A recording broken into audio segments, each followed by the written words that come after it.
इस इलाके में अपना स्वागत मानता हूं।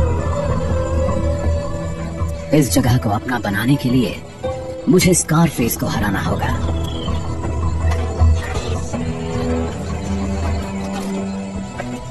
सबसे पहले तो मुझे इस जंगल को समझना पड़ेगा, जो जितना मैंने सोचा था उससे कहीं मुश्किल है।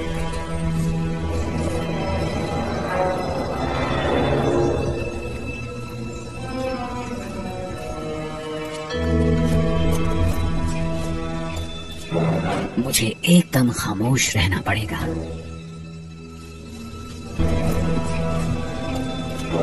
मुझे एकदम खामोश रहना पड़ेगा और करीब पहुंचना होगा।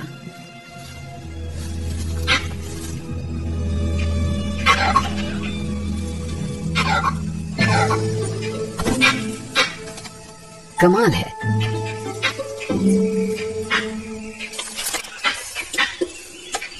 ये लंगूर है। मुझे इन जानवरों से नफरत है। ये वाकई जंगल का सिक्योरिटी अलार्म है। कोई भी शिकारी दिखा नहीं कि ये चिल्लाने लगते हैं, और मुझे तो इन्होंने 1.5 किलोमीटर दूर से ही देख लिया। इन्हें समझ नहीं आ रहा कि मैं हूँ कौन। जब तक मैं यहाँ से चला नहीं जाऊंगा, इनकी चीख चिल्लाहट बंद नहीं होगी। इस लंगूर को यहाँ फैंग कहा जाता है, और इसकी वजह भी है। ये गैंग का मुखिया है। तुझे अंदाजा भी है कि मैं तेरे कितने भाई भतीजों को खा चुका हूँ। ये छोटे छोटे बंदर बड़े ही शरारती हैं, जबकि मैं इनका शिकार भी नहीं करता।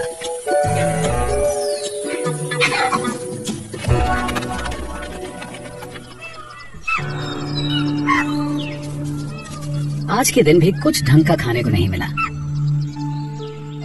ये हिरण इतने नजदीक हैं कि लगता है मैं इन्हें पकड़ ही लूंगा। मुझे इन बंदरों से छिपने का कोई तरीका ढूंढना होगा, लेकिन ये आसान नहीं है। मेरी खाल इतनी अजीब है कि मेरे लिए यहाँ खास तौर पर अब शिकार करना एक बड़ी चुनौती बन जाता है, क्योंकि कबीनी में सूखे का मौसम चल रहा है। पेड़ों की पत्तियां झड़ चुकी हैं और जंगल को सूरज ने सुखा दिया है। तो मैं सबको अलग ही नजर आ जाता हूँ। मेरे शरीर पर भी धब्बे हैं, सभी तेंदुओं की तरह, लेकिन मेरी बाकी फर काली है। यहाँ के ज्यादातर तेंदुए मेरे जैसे नहीं दिखते। इसके पीछे एक वजह है। मेरी बात समझ में आई? वो गायब से हो जाते हैं।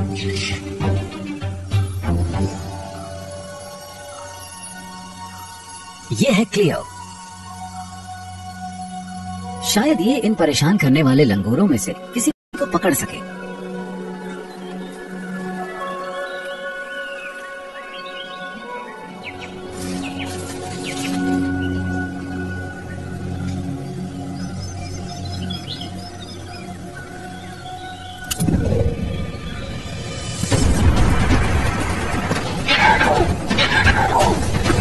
लेकिन इसे देर हो जाती है।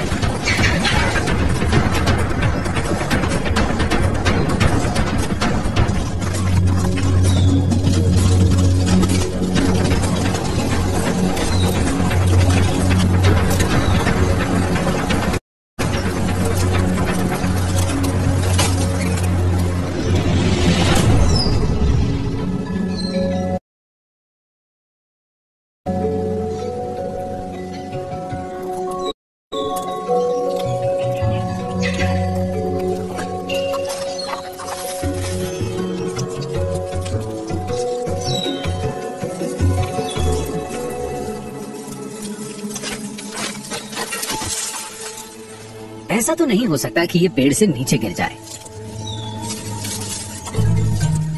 ये जगह कब्जा किए जाने के लायक है। इसकी एक और वजह है क्लियो। इस जगह को अपना बनाने के लिए मुझे 2 चीजों की जरूरत है, इलाका और वंशज। क्लियो भरोसे से भरी है। ये ताकतवर है और खूबसूरत भी। तो मैं इसके करीब पहुंचने की कोशिश करता हूं। इस काम के लिए टाइमिंग एकदम सही है। इसके जज्बात को ठेस लगी है। ऐसे में इसे ढाढ़स बंधाकर बात बन सकती है। तो मुझे मौके का फायदा उठाना चाहिए।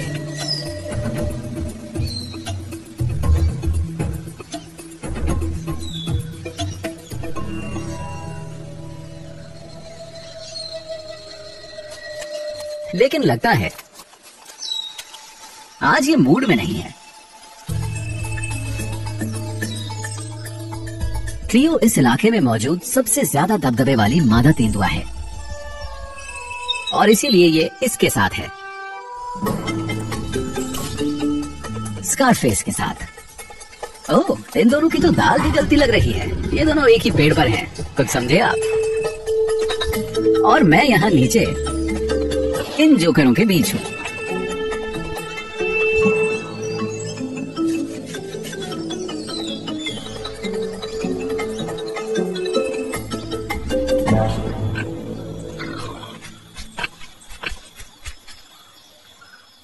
क्लियो स्कारफेस के बच्चों की परवरिश कर रही है। ये जानती है कि जिस तेंदुए का पूरे इलाके पर राज हो, उसके साथ मिलन करने से बच्चों के जिंदा रहने की गुंजाइश बढ़ जाती है। और फिलहाल इस बात को लेकर कोई शक नहीं कि यहाँ का राजा कौन है। स्कारफेस हमें रोज ये याद दिलाता रहता है कि ये साम्राज्य उसका है। अगर मुझे कबीनी जंगल को अपना बनाना है तो मुझे इससे ज्यादा स्मार्ट होना होगा। चुनौतियों के बावजूद मुझे कोई रास्ता निकालना होगा। लेकिन यहाँ स्कारफेस के अलावा भी बहुत सी मुश्किलों का सामना करना पड़ेगा। भारत के कबीनी फॉरेस्ट में एक चीज और है जो मुझ जैसे ब्लैक पैंथर का यहाँ रहना मुश्किल बनाती है। वो है यहाँ की तेज गर्मी। और ऊपर वाले ने मुझे काले रंग की खाल दी है, इसीलिए मुझे बाकी तेंदुओं के मुकाबले ज्यादा गर्मी लगती है। और ये एक बड़ी मुश्किल है। लेकिन फिर मुझे एक ऐसी जगह मिली जहाँ कुछ राहत हासिल हुई। ये हैं बैक वाटर्स, जो जंगल में काफी अंदर छिपे हुए हैं। और ये बात भी कबीनी को इतना खास बनाती है। इस जगह पर पूरे साल पानी रहता है, सूखे के दौरान भी। दूर दूर से जानवर यहाँ पानी पीने आते हैं। लेकिन एक मुश्किल भी है।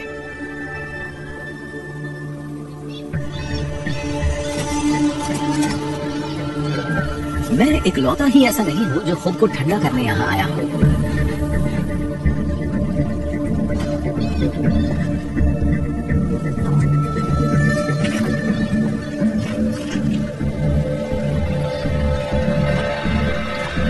ये है खाल। ये एक जवान टाइगर है। इसका साइज मुझसे 3 गुना है और ये मुझे मार सकता है।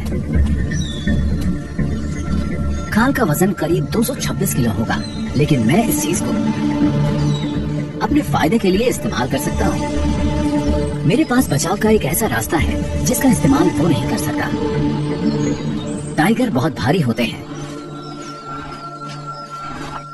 इसीलिए ये जगह पेड़ों पर चढ़ने वाली मेरे जैसी किसी कैट के लिए जन्नत है।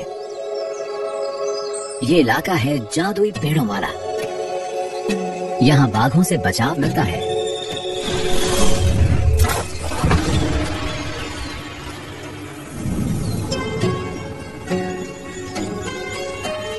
ये है किस्मत, इसकी रानी। ये शानदार, खूबसूरत और जानलेवा है। मुझे इससे डर लगता है, लेकिन मैं इसकी तारीफ भी करता हूँ। यहाँ दबदबा रखने वाले नर बाघ नहीं है, तो यहाँ इसी का राज चलता है।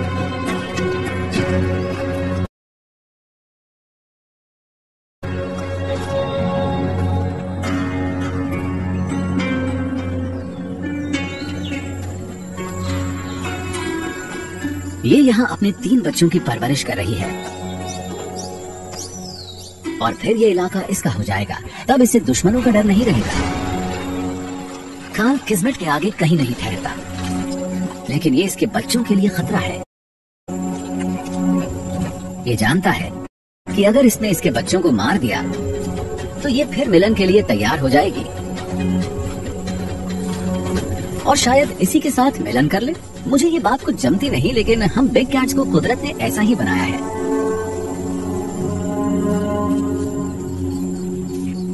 किस्मत चाहती है कि खाल उससे ज्यादा से ज्यादा दूर रहे।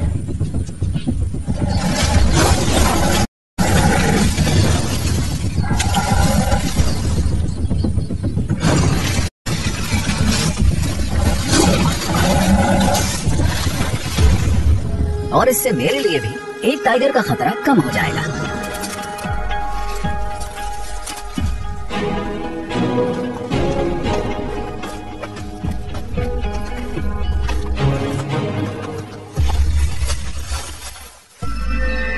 ये सच है कि ये जंगल मुश्किलों से भरा है। बेशक यहाँ ऊपर मैं सुरक्षित रह पाऊंगा, लेकिन किसी पैंथर को पेट भी तो भरना होता है। मुझे ये जानना होगा कि जिस जंगल में बाघ घूमते हो वहाँ शिकार कैसे किया जाए। तभी मैं स्कारफेस से उसका साम्राज्य छीनने के लिए उसे चुनौती दे पाऊंगा। माहौल में तनाव है और वो मुझे भी महसूस हो रहा है।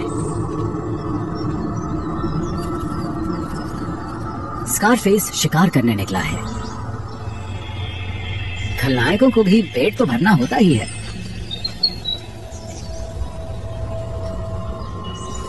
चीतल हिरण ने इसे नहीं देखा है।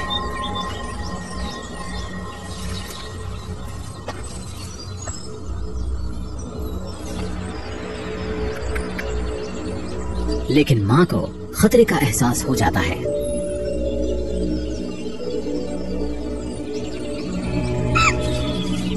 उसे पता है कि इन दोनों के लिए बचना तभी मुमकिन होगा जब वो खुद भाग जाए और इसका बच्चा छिप जाए।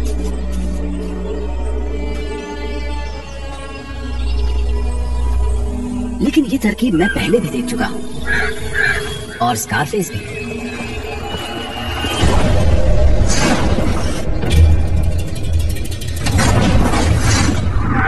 देखिए वो इस तरह से शिकार करता है।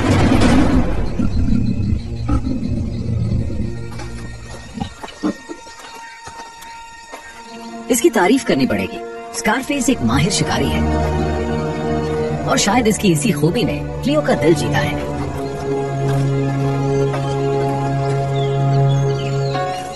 इसके बच्चे अब बड़े हो चुके हैं तो अब ये फिर से मिलन करेगी। लेकिन मुझे तो अभी काफी कुछ करना है। अपनी काली खाल की वजह से मुझे कबीनी और क्लियो दोनों का दिल जीतने के लिए और मेहनत करनी पड़ेगी।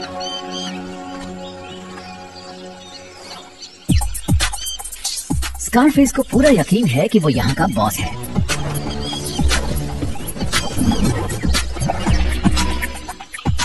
और इससे भी बुरी बात ये कि क्लियो खुद उसके पास जाती है।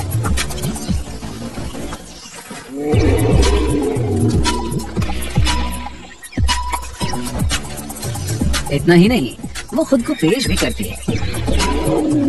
इनकी आवाजें सुनकर तो दिल बैठ सा रहा है।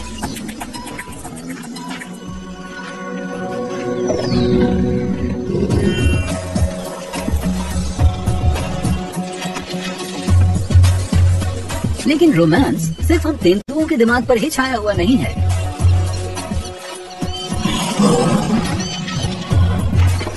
सभी नर मिलन का अधिकार पाने के लिए आपस में लड़ते हैं।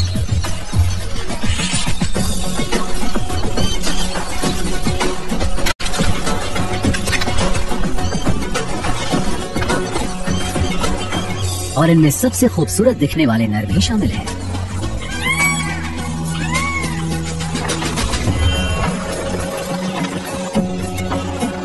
ऐसा लगता है कि मोर अपना इलाका पाने के लिए आपस में लड़ रहे हैं ताकि वो अपने खूबसूरत पंखों का प्रदर्शन कर सके, क्योंकि ऐसे पंख तो सिर्फ इन्हीं के पास होते हैं।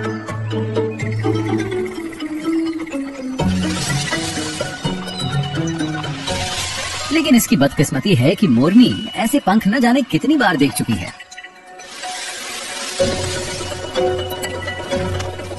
उसने ये सब भी देखा हुआ है। बेशक इसकी दिलचस्पी इस नर में ना हो, लेकिन मेरी है।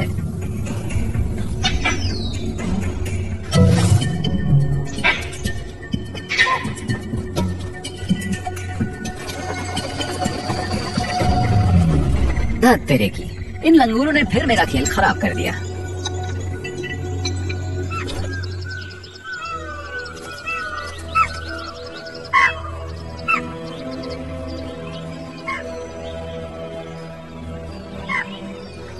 मुझे सबसे पहले खुद को छिपाने का कोई तरीका ढूंढना होगा, लेकिन शायद हालात बदलने वाले हैं। मुझे ऐसा एहसास हो रहा है। पिछले 4 महीने से ये जंगल तेज धूप में तपता रहा है। ये एकदम खुश्क और बंजर हो गया है, लेकिन जल्दी ही सब कुछ बदल जाएगा।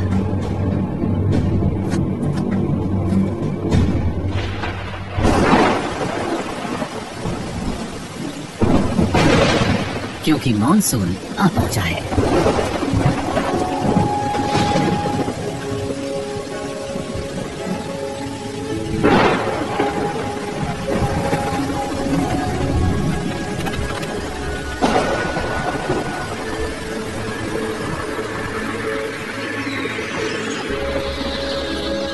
ये नया मौसम अपने साथ बहुतों के लिए नई जिंदगी लाता है और मौके भी।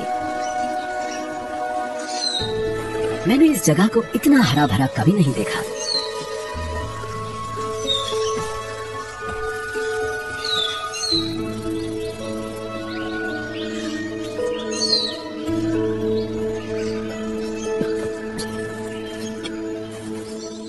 लेकिन मैंने बारिश के इस मौसम में एक और चीज भी देखी है। ये हैं बादल और इतनी सारी पत्तियां जिनसे छाया मिलती है। ये हर कहीं है और इनके कारण दिन में भी अंधेरा सा रहता है। इस तरह मैं खुद को यहां छिपा सकता हूं।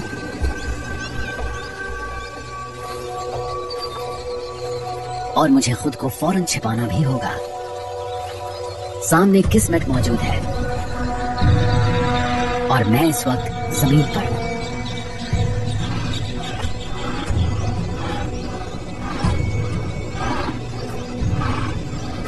अगर इसने मुझे देख लिया तो खेल खत्म।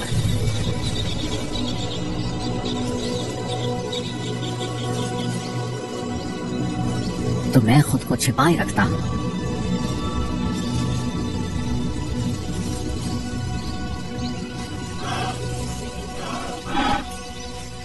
और ये मेरे एकदम करीब से आगे बढ़ जाती है।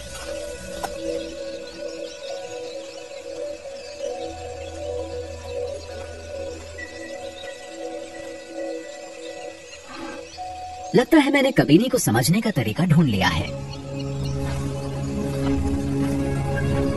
लेकिन एक और जानवर है जिससे ये जंगल सहमा रहता है और खुद को छिपाकर मैं इसे धोखा नहीं दे सकता। अगर इसकी आवाज सुनाई दे तो मेरी तरह भागने में ही भलाई है।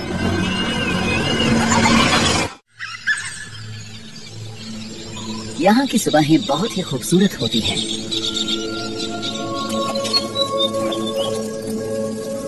हर चीज धुंध की चादर में लिपटी होती है।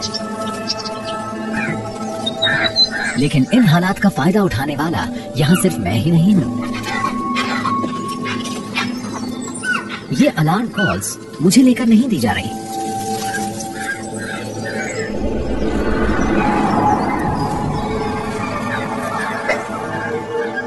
ये इन डोल्स के लिए है जिनसे मैं भी डरता हूँ। ये हैं कबीनी के जंगली कुत्ते। इनसे पूरा जंगल डरता है। मैं इसे 1 या 2 का सामना तो कर सकता हूँ, लेकिन इनका झुंड जानलेवा होता है। इनसे तो बाघ भी डरते हैं।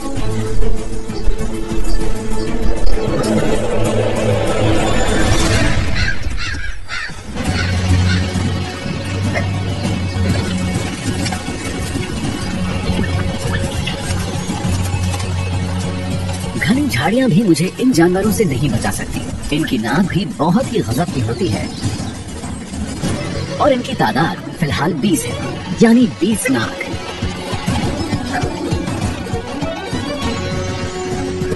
तो एक ही रास्ता है, पेड़ पर चढ़ जाना।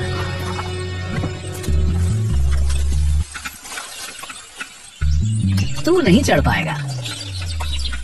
इससे आगे इसका पहुंचना नामुमकिन है। डोल्स को कुदरत ने पेड़ों पर चढ़ने की खूबी नहीं दी।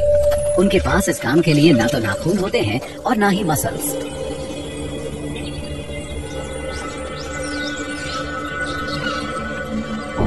ये जानते हैं कि ये अपना वक्त बर्बाद कर रहे हैं।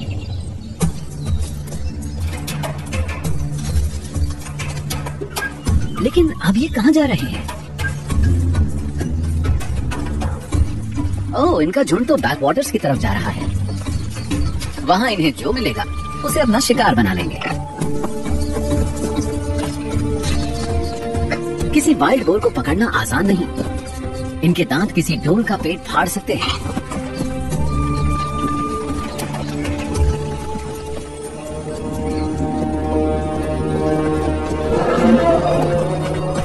और तभी जैसे बड़े बड़े ये हाथी भी इन्हें भगाने के लिए आ पहुंचते हैं।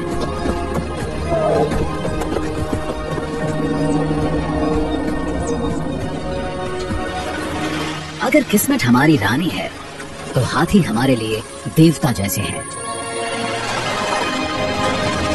ये आपस में मिलने जुलने और साथियों को ढूंढने के लिए बैकवाटर्स पर इकट्ठे हो जाते हैं।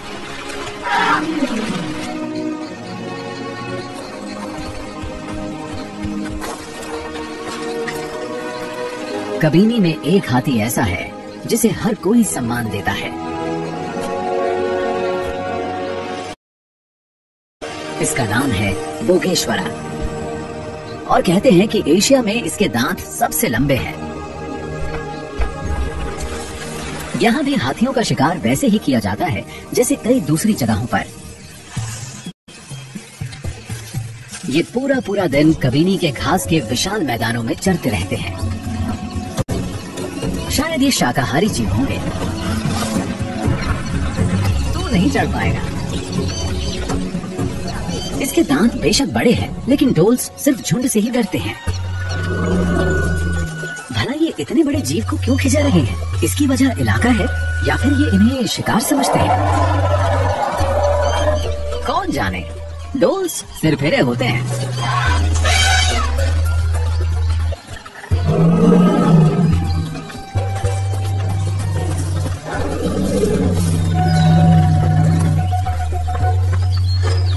खैर जो भी हो, लगता है बाकी झुंड के हाथ खजाना लग गया है। डोल्स वाकई बहुत परेशान करने वाले शिकारी हैं।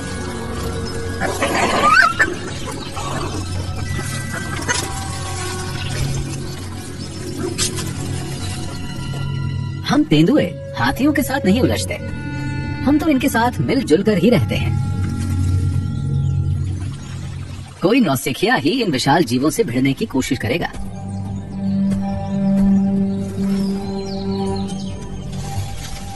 लेकिन अगर बात गुस्सैल और कम उम्र बाघ की हो तो मसला कुछ और है।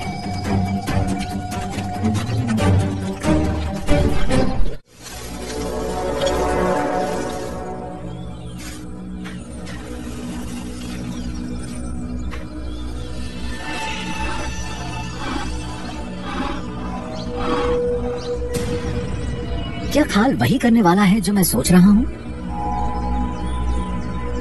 इसमें कोई शक नहीं कि उसमें हिम्मत है। हाथी के इस बच्चे का वजन 90 किलोग्राम है, तो यह भरपेट खुराक साबित होगा।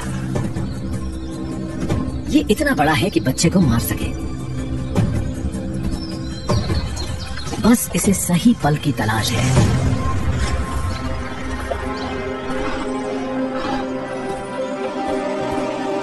तो भला कोई टाइगर 10 टन वजनी किसी हाथी के करीब तक छुपकर कैसे पहुंचेगा? ओह, समझ गया ये क्या करने वाला है।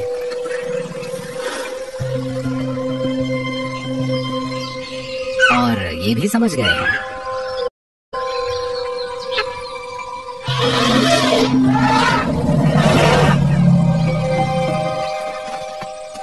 खाल दिन में सपने देख रहा है। इस बाघ को नहीं मालूम कि बच्चे की हिफाजत सिर्फ माँ नहीं करती, पूरा झुंड करता है। हाथियों के हक में उनका साइज, उनका दिमाग और उनकी संख्या है। इन्हें कोई नहीं छू सकता। और शायद शेरों से इनकी पुरानी रंजिश भी है।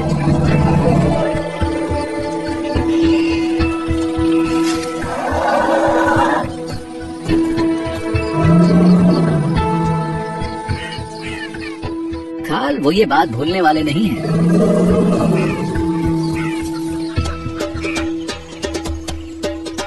माहौल में फिर से बदलाव आ रहा है। मॉनसून का मौसम खत्म हो रहा है।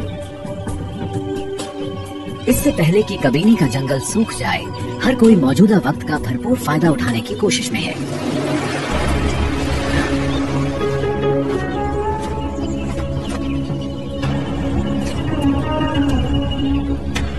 एक बार फिर मेरे लिए शिकार करना मुश्किल हो गया है। मुझे सूख चुके जंगल में खुद को छिपाने की कोशिश करनी होती है। लेकिन बारिश के मौसम में मैंने जिंदगी से कुछ सीखा है। मैं छाया में छिप सकता हूं।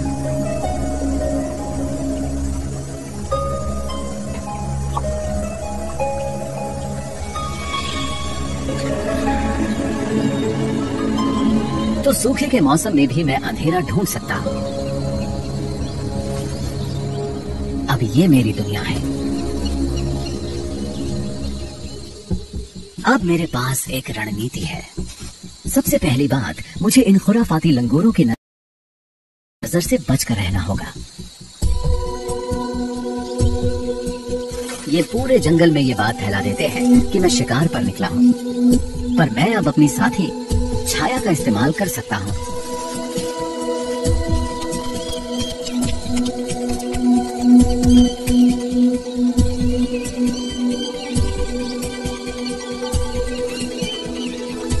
अभी तक सब कुछ ठीक ठाक रहा है।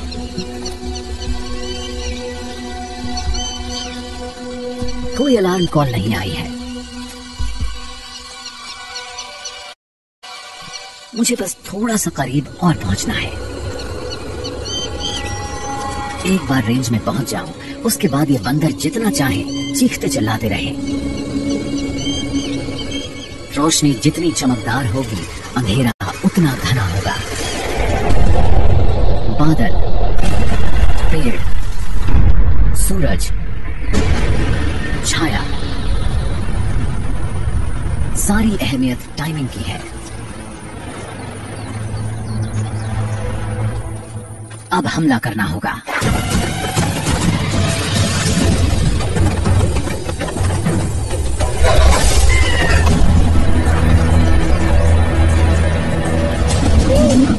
हर शिकार के साथ मैं ज्यादा ताकतवर, ज्यादा विश्वास से भरपूर होता जा रहा हूं। जल्द ही स्कारफेस मेरे सामने होगा और इस इलाके पर राज करने के लिए मैं उससे भिड़ूंगा।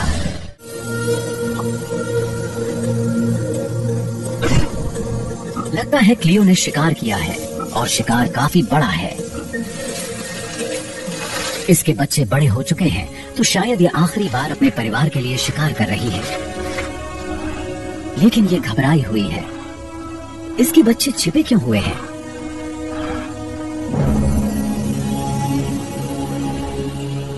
ओह, तो ये इसकी वजह है। खाल।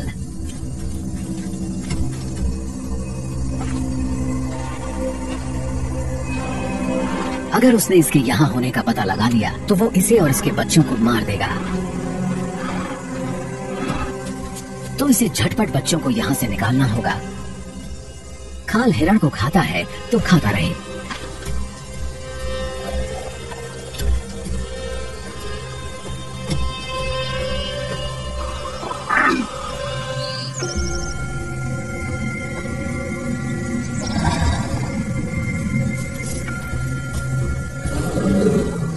लेकिन तभी हाथी यहाँ पहुंच जाते हैं। कहावत है ना, दुश्मन का दुश्मन हमारा दोस्त होता है। खाल ने कभी इनके एक सदस्य को धमकाया था और ये इस बात को भूले नहीं है।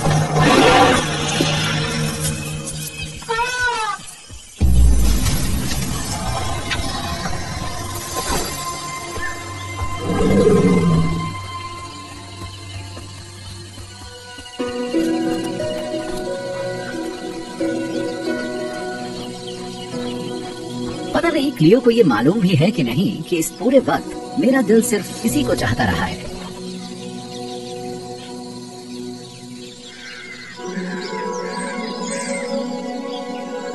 कबीनी में सुबह का समय है और मैं एक्शन के लिए तैयार हूँ। ये साम्राज्य क्लियो के इर्द गिर्द ही घूमता है। ये अपने इलाके की निशानदेही करती रही है। यहाँ इसकी गंध बिखरी हुई है, जो बताती है कि ये कोई साथी ढूंढ रही है।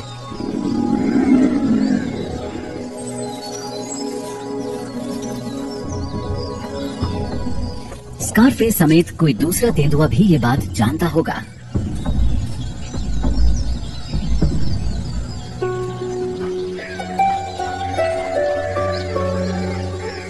पर क्लियो है कहाँ? ओह, ये रही। क्या ये स्कारफेस के साथ ही रहने वाली है या फिर मुझे चुनेगी?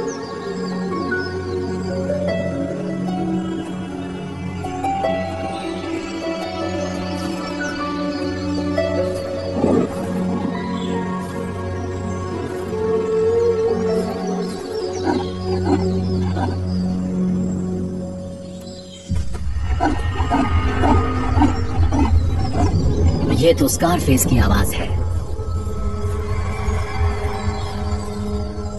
आज मेरी किस्मत का फैसला हो जाने दो, नतीजा चाहे जो भी हो। अब जो होगा देखा जाएगा। और अब ये जंगल मेरा होने वाला है।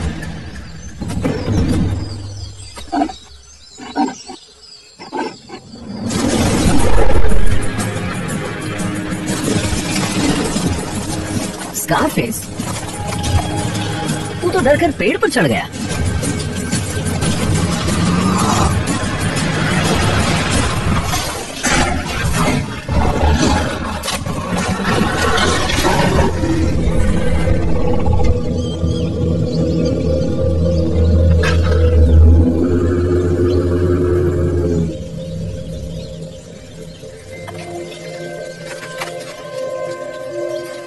सॉरी स्कारफेस,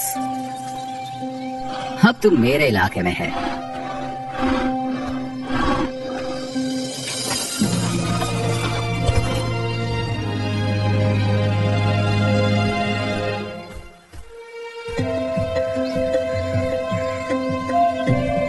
और क्लियो, अब तेरी मेरी जोड़ी इस जंगल पर राज करेगी।